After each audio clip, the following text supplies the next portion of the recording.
Well, welcome back to the Lair. We're glad you could join us. This is where we talk all things Wildcat Yes, football. we do. I'm joined as usual with my partner and cohort, Luke Davis, and I'm Elby Graham, and we're here to talk about the Lutheran North game, which is coming up this week, 10 a.m. As we noted at the end of our last episode, because of the heat warning, it's been moved earlier. And so, Luke, as we turn to Lutheran North and we think about kind of historically playing Lutheran North, last year playing Lutheran North, any thoughts on the challenge that is Lutheran North? Yeah, I mean, what you're saying now is we're going from non-conference foes, and now we are getting literally into the bare of the schedule. There is no easy Metro League game out there. No. And this is borne out by our stats last year. We had an average margin of victory, 30 points in non-conference games. When it came to Metro League, it shrank to 4.8. That's a big difference. Yeah, there are no easy games in the Metro League, and we are up definitely for the challenge. And so we're going from St. Dominic to Lutheran North. The only thing they have in common is their name, the Crusaders. It seems like we're surrounded by Crusaders. Both Crusaders. Lately, it's like we're on the set of Ridley Scott's Kingdom of Heaven, but we're just going to plunge right on. Last year's game, Caleb Miller, we remember one of the indelible memories, his 83-yard fumble return, school record, turned out to be the game-winning score. It was also the Connor Hoffenrichter show. Then our junior linebacker and tight end had a couple of great touchdown catches. He also made some great plays on defense. Speaking of Connor, if you like our Facebook page at the Wildcat Lair, there is an interview with Connor up right now. Shameless plug, but it's a great interview, very eye-opening, and you get to go into his world. It's a fun place to be. So that was a little bit about last year's game, which was a very tight game at their place. Yes. This year they're coming to our place, and thankfully we've had some scouting help. Varsity player Casey Hines' dad, John Hines, amateur expert enthusiast on St. Louis high school football. We take all the information. We get all the information we can get, and John was gracious enough and dedicated enough that he actually went and watched the Lutheran North SLU game last Friday. And first of all, it's kind of an odd thing that a Class 2 school plays a Class 6 school. It's kind of a big challenge. But they've ramped up. They've absolutely ramped up their schedule.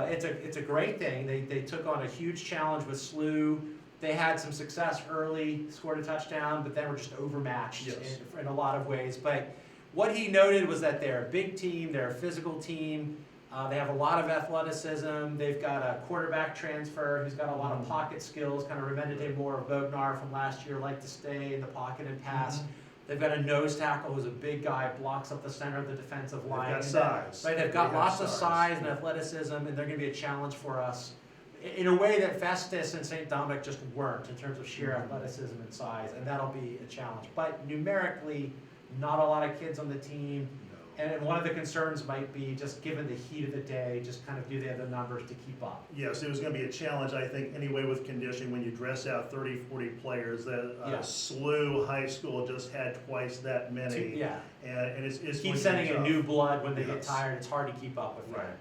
So, as with last week's preview, I understand you've got some keys to the game. Some keys to the game, and these are very amateur, piecemeal things. It's you, Luke. It is. They're ready for amateur. If they're ready for anything. Key number 1, don't panic. Just like it says on the Hitchhiker's Guide to the Galaxy, don't panic.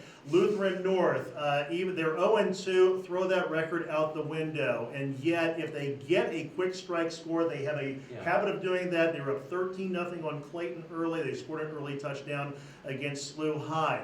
It's not something where we need to feel rocked. Just stay there, stay within yourself, and the Wildcats should be fine and find ways to counter that. Frankly, it could be good for us. We've not been behind, so it might be a good thing for us to realize it won't always go. And it's not. I'm not saying that it would necessarily happen, but we need to be prepared in case it does. So, key number 2, sponsored by our corporate sponsor du jour, Junior Mints. We love Junior Mints. Thank you, Kramer. Thank you very much. Defend and demoralize. Wildcat D has to bring their A game. This is going to be a team with size and speed, a lot of mobility, and they can find a way. So we have to be ready for that. Another thing to keep in mind, the 17-point barrier in the Snyder era is key. We are 25-4 when we keep opponents below 17 points a game. When opponents get above, then it changes to about 8-12. So that seems to be a threshold that we need to be aware of. Again, fundamentals, tackling, speed, Yes. don't lose contain. Finally, key number 3, catch them in the web. Our running game, led by Steve Webb and that mammoth offensive line, can be a huge game changer, and especially as we consider, like you said, the conditioning factor and the numbers and the heat. We keep running and running and running that ball at them, and it can, oh, absolutely, it can really flip the script. And it's going to be, in that case, taking on our defense, taking on our offensive line, it's going to be a lot tougher than the White Witch trying to rub out Aslan for good. I just don't see how it's going to be that hard. Yeah, I think it was impossible, if I remember the stories correctly. Yeah. So there you have it. So there are some keys to the game, things to watch when we come to watch Lutheran North at Westminster at 10 a.m. this Saturday. We hope you'll all be there, and then next week, join us in the Lair again as we recap the game. All right. Thanks for joining us. Bye-bye.